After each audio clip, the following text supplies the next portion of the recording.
தொகுதி மறுவரைக்கு எதிர்ப்பு தெரிவித்து திருவள்ளூர் மேற்கு ஒன்றிய திமுக சார்பில் கண்டன ஆர்ப்பாட்டம் நடைபெற்றது.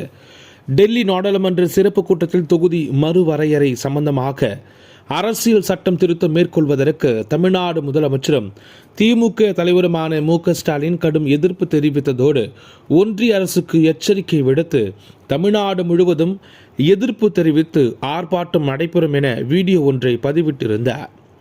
அதன்படி திமுக தலைவர் மு.க.ஸ்டாலின் அறிவுறுத்தலின் பேரில் திருவள்ளூர் மேற்கு ஒன்றிய திமுக சார்பில் காக்குலூர் பேருந்து நிலையம் அருகே மசோதா காகிதத்தை எரித்து கண்டன ஆர்ப்பாட்டம் நடைபெற்றது.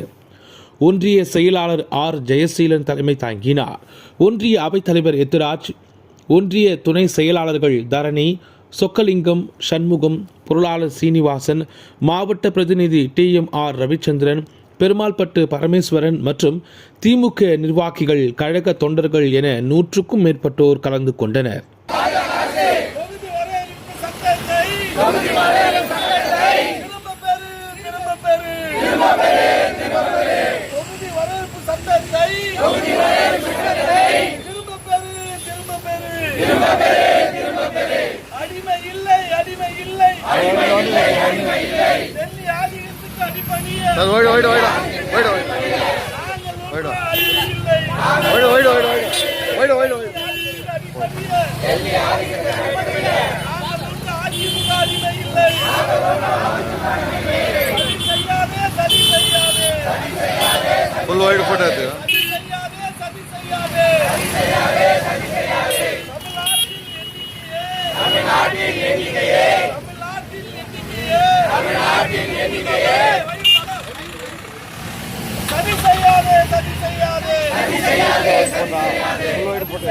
சதி செய்யாதே